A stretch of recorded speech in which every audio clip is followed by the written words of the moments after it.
তুমি যাই করো না কেন আল্লাহর মহব্বত পাইতে চাইলে নবীর ইতাআত লাগবে।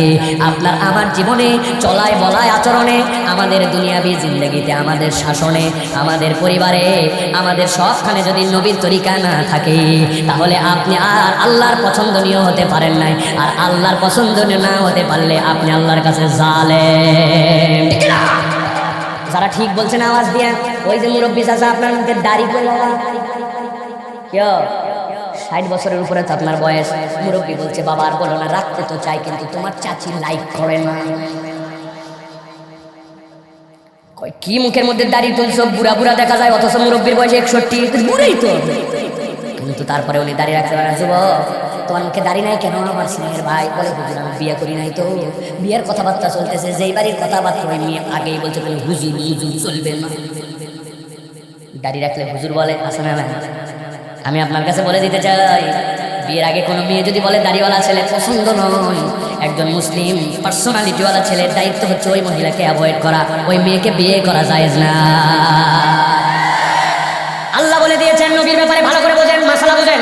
ওয়া ইন্নাকা লাআলা খুলুকিন আযীম। কে জানে না আয়াত, কিন্তু আয়াতের ভিতরের গভীরতা আপনি বোঝেন নাই। ইমাম সুদ্দি বলতেছেন ইন্নাকা লাআলা খুলুকিন আযীম মানে জানো নাকি? এইটা হচ্ছে একটা নিক্তির নাম, নিক্তি।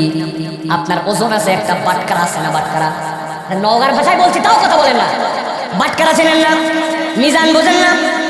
ইন্নাকা লাআলা খুলুকিন আযীম হচ্ছে বাটকারা। তুমি তোমার জীবনে যা মিলাতে চাও নবীর সাথে যদি না মিলে, ওইটা তোমার ওজনে ঠিক হয় নাই। ঠিক না? ওজন বরাবর হয় নাই, তুমি ফাঁকির মধ্যে আছো। নবী হচ্ছে ওজন। এখন ওই নবীর ওজনে, নবীর ছিল দাড়ি, নবী কাটতে মানা করছে, রাখতে বলছে, ছেড়ে দিতে বলছে, ছোট করতে নিষেধ করতে, ফরজ ওয়াজিব সবের মধ্যে আছে। আরেকজন বলতেছে দাড়ি রাখলে আনস্মার্ট লাগে, দেখতে কেমন লাগে, ভালো লাগে না। আপনি আপনার নবীকে অপমান করছেন, কেননা আপনি বাটকারার হিসাব মিলান নাই। তাহলে আপনার ঈমান পর্যন্ত চলে যেতে পারে। ঠিক না? আল্লাহর কাছে তারা বলতে শুরু করেছে যদি আমরা নবীর তরিকা নিতাম বেঁচে যেতাম। নবী আপনাকে বলছে খবরদার তুমি ধোঁকাবাজি করতে পারবে না, দাঁত দাঁড়িয়ে এত বড়। কিন্তু নাম্বার 1 টাউট আছে না নাই? ওর দোকানে আপনি গেছেন দাড়ি দেখে, কিন্তু আপনার 100% 2 নম্বর মাল দিছে 1 নম্বর বলে। এরকম ব্যবসায়ী আছে না নাই? একদম মসজিদ থেকে নামাজ পড়ে আছে, ক্যাশ বাক্সে বসে আর 2 নম্বর মাল বিক্রি করে, খেদা করে, মানুষকে ধোঁকা দেয়। আছে না নাই? আপনার মতো সেনা লোক বলে কেনা দামে দিলে এই কথা বলে 500 টাকা আপনার থেকে বেশি মাইরে দিয়েছে। আছে না না? Doubt number 1। অথচ সে বোঝেই নাই নবীর তরিকা কি। নবীজি বলে দিয়েছেন, এই জন্য দুনিয়ার মানুষ জেনে রাখো, ধোঁকা দেয় যে সে আমার উম্মত নয়। মান গাশশানা ফালাইসা মিন্না। আপনি নবীর তরিকা জানেন নাই, নবীর তরিকার মানে আপনি বোঝেন নাই।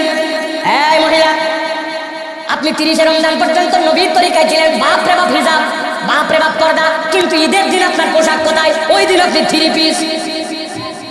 আন্দাজে ঠিক বলবেন না, তাই 3 পিস, নিচে একটা উপরে একটা, আরেক পিস কই? ওটা হচ্ছে দড়ির মতো করে পেঁচায় নিচে নামায় দিয়েছে। ঠিক না? ওটা থুতনির নিচে চলে গেছে। মুসলিম একজন তরুণী এত নির্লজ্জ, এত বেহায়া হতে পারে, এটা কল্পনাও করা যায় না। কারণ কি? নবীর তরিকা সে বুঝে নাই, নবীর তরিকা সে নেয় নাই। মরার বাড়ি গেলে পর্দা করে, বিভিন্ন জায়গায় গেলে সে পর্দা করে, কিন্তু যখন বাজার হাট করতে যায় আর বিয়ের দাওয়াত একবার পেয়ে যায়, ওর পর্দা যে কোথায় যায় কেউ বলতে পারে না। ডিসপ্লে সেন্টারে নিয়ে যায়, বসায় দিতে, সবাই মিলে বলতেছে সেলফি একটা তুলি, ভাবি একটু কি করেন। একজন বলছে তোর তো চিনলাম না রে, বলছে আমি এলাকা তো ভাই। উরি ভাই, উনি এলাকা তো ভাই, দেশা তো ভাই, পাড়া তো ভাই। আল্লাহ বলছেন কোনো মজামশ করার ওয়াজ এইটা নয়। ওই দিন যাওয়ার পরে চিৎকার করে বলতে শুরু করবে, আমি যদি নবীর তরিকা নিতাম আজকে আমার বাঁচার কায়দা ছিল, আল্লাহ নবীর তরিকায় না চলার কারণে আজকে আমার বিপদ। ঠিক না? হিসাব মেলায়, হিসাব মেলায়। নবীর তরিকা মানে কেবল দাড়ি নয়, নবীর তরিকা কেবলমাত্র ওই সুন্নতি জুব্বা নয়। আল্লাহ নবীর তরিকা শুরু থেকে শেষ পর্যন্ত আপনি একজন দাড়িওয়ালা মুসলমান। মুরব্বী, কিন্তু আপনার যে একটা ঝামেলা আমি একদিন দেখছিলাম, বলবো নাকি? বলবো?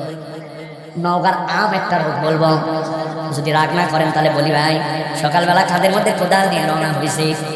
জিজ্ঞাসা করছে আচ্ছা এত সকালে তুই কই যাস? বলছে বাবা রে, রোদ উঠলে আর আগের মতো কাজ করতে পারি না, এই জন্য ঠান্ডায় ঠান্ডায় একটু কাজ করতে যাচ্ছি। কি কাজ করতে যাচ্ছে জানেন নাকি?